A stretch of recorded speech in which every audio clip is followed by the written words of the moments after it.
YCP ప్రభుత్వ హయాంలో బియ్యం విషయంలో అతి పెద్ద కుంభకోణం జరిగిందన్నారు పౌర సరఫరాల శాఖ మంత్రి నాదెండ్ల మనోహర్. ఈ వ్యవహారంపై ప్రత్యేకంగా త్వరలో దృష్టి పెడతామన్నారు. రాష్ట్రంలో 251 స్టాక్ పాయింట్స్ లో 189 కేసులు నమోదు చేశారన్నారు.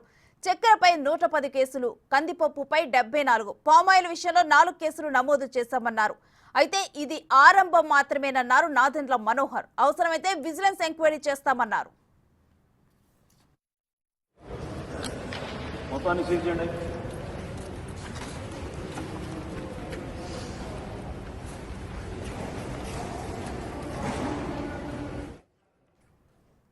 రాష్ట్రంలోని 251 మండల్ లెవెల్ స్టాక్ పాయింట్స్లో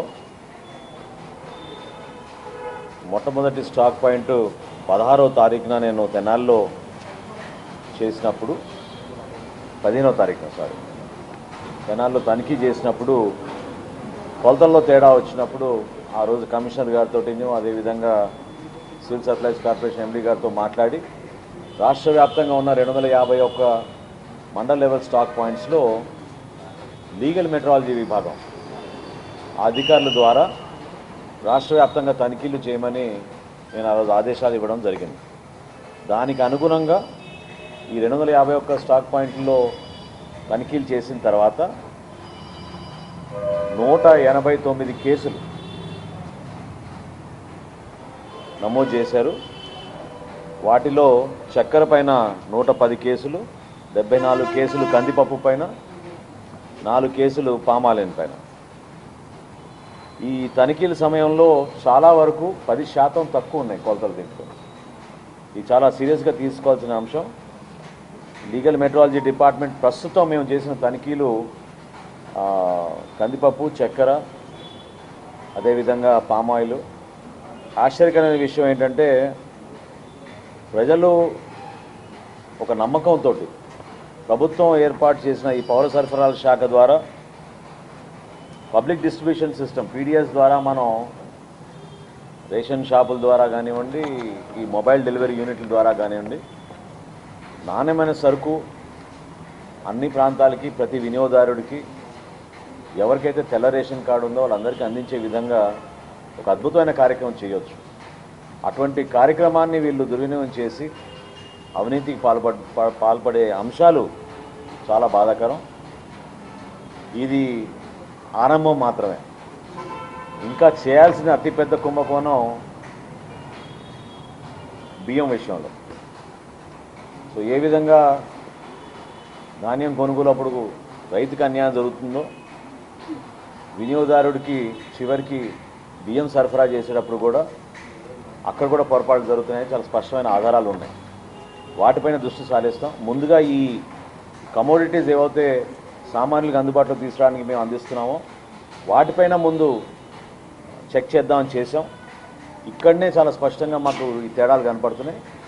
రాబోయే రోజుల్లో విస్తృతంగా రాష్ట్ర వ్యాప్తంగా ఈ బియ్యం సరఫరా పైన, పీడిఎస్ విధానం పైన, ఈ ట్రాన్స్పోర్ట్ విధానం పైన కూడా డెఫినెట్గా అవసరమైతే విజిలెన్స్ ఎంక్వైరీ కూడా వేసే విధంగా సిద్ధమవుతున్నాం మేము డిపార్ట్మెంట్ తరఫున.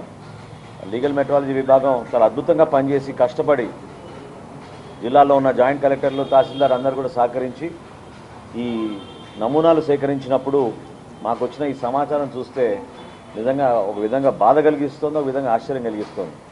251 మండల్ లెవెల్ స్టాక్ పాయింట్స్లో 189 కేసులు మేము రిజిస్టర్ చేశామంటే ఇది చాలా బాధాకరమైన విషయం. చాలా సీరియస్గా తీసుకుంటాం. ఈ సప్లయర్స్ అందరినీ కూడా బ్లాక్ లిస్ట్ చేయమని ఆల్రెడీ ఆదేశాలు ఇవ్వడం జరిగింది. సో ఎవరైతే ఈ సప్లయర్స్ దీంట్లో పాల్గొన్నారో ఈ అవినీతిలో ఖచ్చితంగా వాళ్ళని బ్లాక్ లిస్ట్ చేస్తాం. రాబోయే రోజుల్లో ఎటువంటి టెండర్లో కూడా వాళ్ళకి పాల్గొనే అర్హత లేకుండా ఆదేశాలు ఇవ్వమని నేను కమిషనర్ గారిని కోరాను. ఒక ప్రక్షాళన మొదలుపెట్టాం. తప్పకుండా అందరూ సహకరిస్తారు. ప్రజల మేలు కోసం చేసే కార్యక్రమం, ఒక మార్పు కోసం ఈ ఎన్డీఏ ప్రభుత్వం వచ్చింది. ఆ మార్పు ప్రజలకి ఉపయోగపడే విధంగా రాష్ట్రానికి మరొకసారి మంచి రోజులు వచ్చే విధంగా మంచి పరిపాలన అందిస్తామని ఈ సందర్భంగా మరొకసారి నేను తెలుపుకుంటున్నాను. ఆ సరుకుల విషయంలో ముందు జాగ్రత్తగా లీగల్ మెట్రాలజీ విభాగాన్ని శాంపిల్స్ తీసుకుని రాష్ట్ర వ్యాప్తంగా చేసిన ఎక్సర్సైజ్. ఇది సామాన్య విషయం కాదు. ఇప్పటి వరకు ఎక్కడ జరగలేదు. 251 మండల్ లెవెల్ స్టాక్ పాయింట్స్ని ఈ విధంగా తనిఖీ చేయడం అనేది ఇప్పటివరకు ఎప్పుడు జరగలేదు. అది కేవలం 6 రోజుల్లోనే చేసాం రాష్ట్ర వ్యాప్తంగా. సో ఈ తనిఖీలు జరిగినాయి కాబట్టి ఈ వాస్తవాలు బయటకు వచ్చినాయి. ఖచ్చితంగా నెక్స్ట్ స్టెప్ ఏంటంటే ధాన్యం కొనుగోలు విషయంలో, పీడిఎస్ డిస్ట్రిబ్యూషన్ ఆఫ్ రైస్ విషయంలో, అదేవిధంగా రీసైక్లింగ్ చేసి వీళ్ళు ఏ విధంగా ఎక్స్పోర్ట్ చేసుకుని డెఫినెట్గా ఎంక్వైరీ చేపిస్తాం. క్రిమినల్ కేసెస్ పెట్టాం, ఆల్రెడీ క్రిమినల్ కేసెస్ పెట్టాం. బ్లాక్